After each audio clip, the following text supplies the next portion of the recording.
Hi everyone, hope you're well. I just thought I'd follow up that video that we did around neck and shoulders and the upper thoracic area, tight sort of through the pecs and stuff. Did you check in and check the webs? What was that like?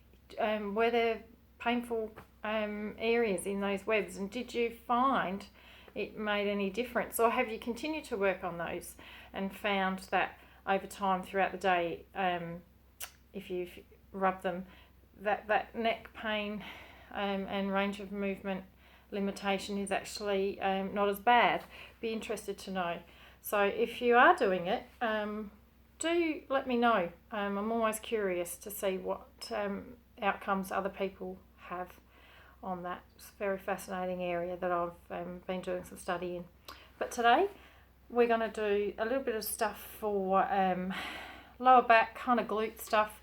So thinking more about people that are doing a lot of sitting.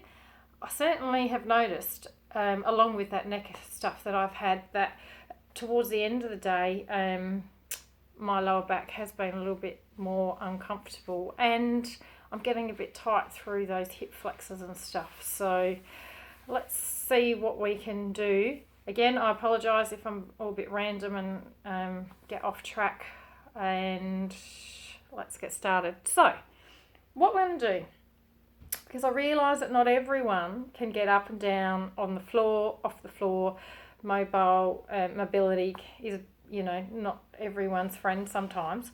So, I'm going to show you some stuff, I think sitting in the chair, and I'm going to use the couch. So hopefully you can see some of this stuff. And what we do up here is actually able to be done on the floor if we get time and it's not too difficult for me to change things around. I'll show you some of that stuff, but we'll go to the couch. So I'm just going to move over here. So this stuff is something to make sure that you do throw in throughout the day, especially if you are working from home or when you get back to working in the office or whatever. So, to try and do something for that tight piriformis muscle, the little muscle there deep into our butts that can cause some issues for us with pain and discomfort down into our legs. Some people think that it's sciatica, and it's not necessarily sciatica, but can be piriformis syndrome. So, what we're going to do, and again, don't do it if it's painful. If you've got knee issues, you might not want to do this one, or give it a go, but if you get pain in your knee, don't do it. Okay, so we're going to bring that knee across, and we're just going to rest our ankle on the opposite knee, so you can see what we're doing here. Okay, so now, when we do that, we're just going to gently, very gently press down on our left leg, and that's going to give us a little bit of movement into the hip. It's kind of not as good as if we were doing it on the floor, because I guess we are a little bit restricted in what we can do, but don't be sitting back in the couch like this. I want you to be moved forward, okay? On the couch, dining room chair, office chair. So you're going to do this if you're just before your lunch break or morning tea or something. Okay, so what the next thing you're going to do is you're actually going to gently lean forward. Now, when you start to move forward, what you should actually start to feel is a bit of a stretch, and the stretch should be being felt into that buttock region of that bent leg. All right, and you go forward as far as you need to, and comfortable, and remember to breathe. Now, one of the things I'm finding is historically we've been told to hold these things for like 30 seconds at a time, but I'm starting to notice that if you only do that for maybe 5 seconds and release, and then go again for 5 seconds and do 5-second holds for half a dozen times, I'm starting to feel that I get more benefit out of doing that than if I sat there and held it for 30 seconds. All right? So I want you to try both and see what works for you.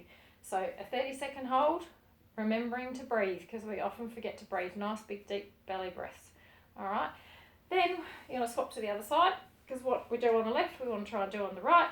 You might notice, a bit like me, I've got this leg doesn't sit down as low as the other side. That's stuff to do with my hips. So again, comfortable, lean forward, feel it into your butt. You may even feel it a little bit up into your hip if you're a bit restricted in the hip like I am. But again, if it's painful, stop. So do your 5 seconds, and we're going to count 1, 2, 3, 4, 5. Release off, and then go again, 5 seconds. And you're going to do that half a dozen times, but I'm just going to do it once. All right. So another one you can do sitting down. All right. And this is one leg bent. Okay. Foot on the floor, and the other leg you're going to straighten out, and you're going to lower that to the floor. Now I've only lifted my leg up like that so you can see what I'm talking about, okay? But that's going to be to the floor. I might just adjust my camera here for a second. Let's see if this helps. Okay, that's better. All right, so that leg stays there. This one's going to go out. All right, and then what you want to do, you want to lean forward with your chest and reach out with that arm just down the leg. Okay, and you should start to feel a nice stretch through the back of that leg that's straightened. All right, and then to add a little bit to that, you're going to gently look up. Okay, you don't have to be looking up to the roof. It's not about putting strain on the neck. It's just adding a little bit into that stretch, and you'll feel a nice stretch down that leg. Now again, stay there for 5 seconds or so. Come back and go again. And remember to breathe, because none of this works unless we're breathing, all right? And we all hold our breath. And then after you've done half a dozen of those 5 second holds, you're then going to do it on this side, okay? But if you just want to hold for 30 seconds, do the 30-second hold. But I think you should try and the 5 second ones. So you're going to do both of those, all right? And that's a really nice stretch for the back of the legs into the buttock. And we've done that one seated. So what I might try and do now is quickly show you that on the floor so that you get the idea of what to do. So going with what we did, I'll stay on the side so you can see. So we're going to bring that knee across, okay? I'm going to lay down. You should all lay down. Lay down before you do this bit. All right, so you're laying down, knees together. Then put that leg across. Gentle little rocks, 3 or 4 of those, opens up that hip. And then you're going to reach through and hold on to the back of the thigh or the front of your leg if you can. All right, and you're going to feel that nice in there. Now, one of these things that is a benefit from laying on the floor is that when you're down here, okay, you can gently roll across. Okay, so when you've got the left leg bent across, we gently roll a little bit over to the right side, and you might actually start to feel a stretch come into a slightly different area of the buttock and lower back. And just nice breaths, breathe into it and rock back.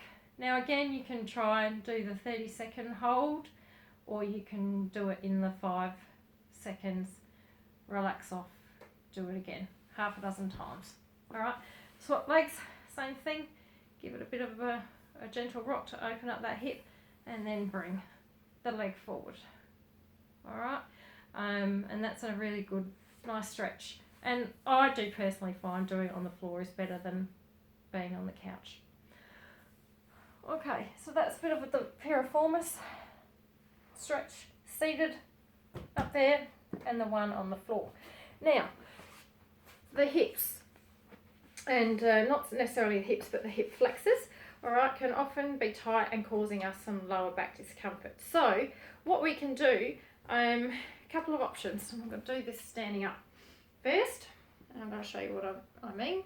So hopefully you can see we're talking about this area through here. Now, often they become tight and we're tight through our quads, so we want to try and do a stretch. Simple. If you've not got good balance, hold on to something. All right, and we're just going to gently put some pressure through the front here when we're pulling on the back. It's really gentle. I'll come a bit closer so you can see what I'm doing. That's better. Okay. So gently giving it a bit of a stretch. Now, I'm going to do both sides. Okay. So I'm just going to show you something. I tried this yesterday. I don't know whether it's going to work today. And this is where I was thinking about this 30-second hold stuff. So I'm going to hold this side and do my stretch. And what I'm trying to do is gently add a bit of tension each time, so I get a bit more of it, bit more stretch through here. And if I hold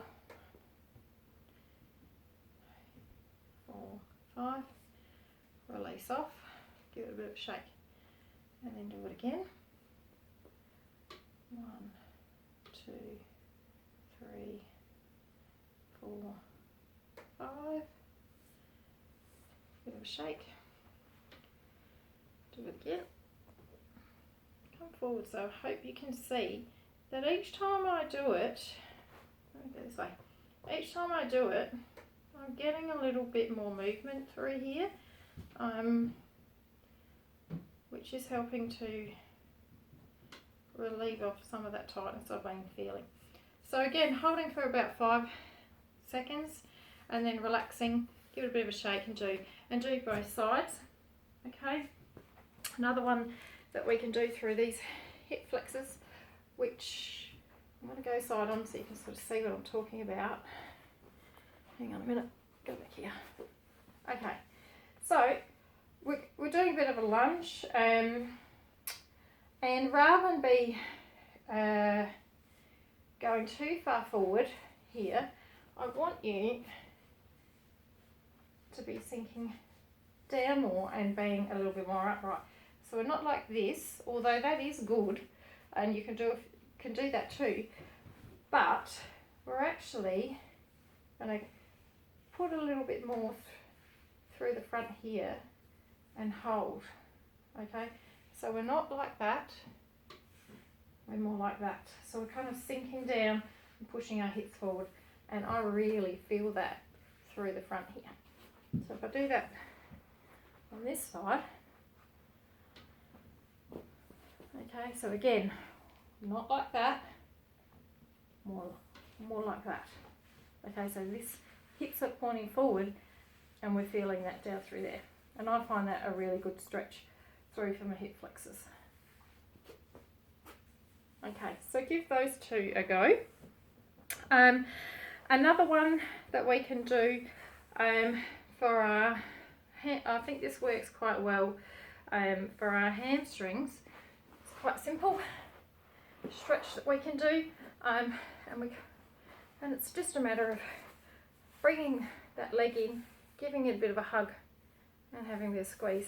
And again, that kind of gets into that butt, and yeah, it might not really be a great stretch into the hamstrings, but it is quite a nice stretch in through that butt kind of area, and really hug that leg in. You can do the same on the other side and give it a really good hug. It definitely does get, you know, through into that butt kind of muscle and up into the back of that leg, which again, when we're tight into our glutes, into those butt muscles, a lot of that tightness we feel in our lower back. So maybe that may have helped you a little bit. I hope it has. I'm not really sure if there's anything else I can add to that one, so I think we'll end it there. Okay, thanks guys, see ya.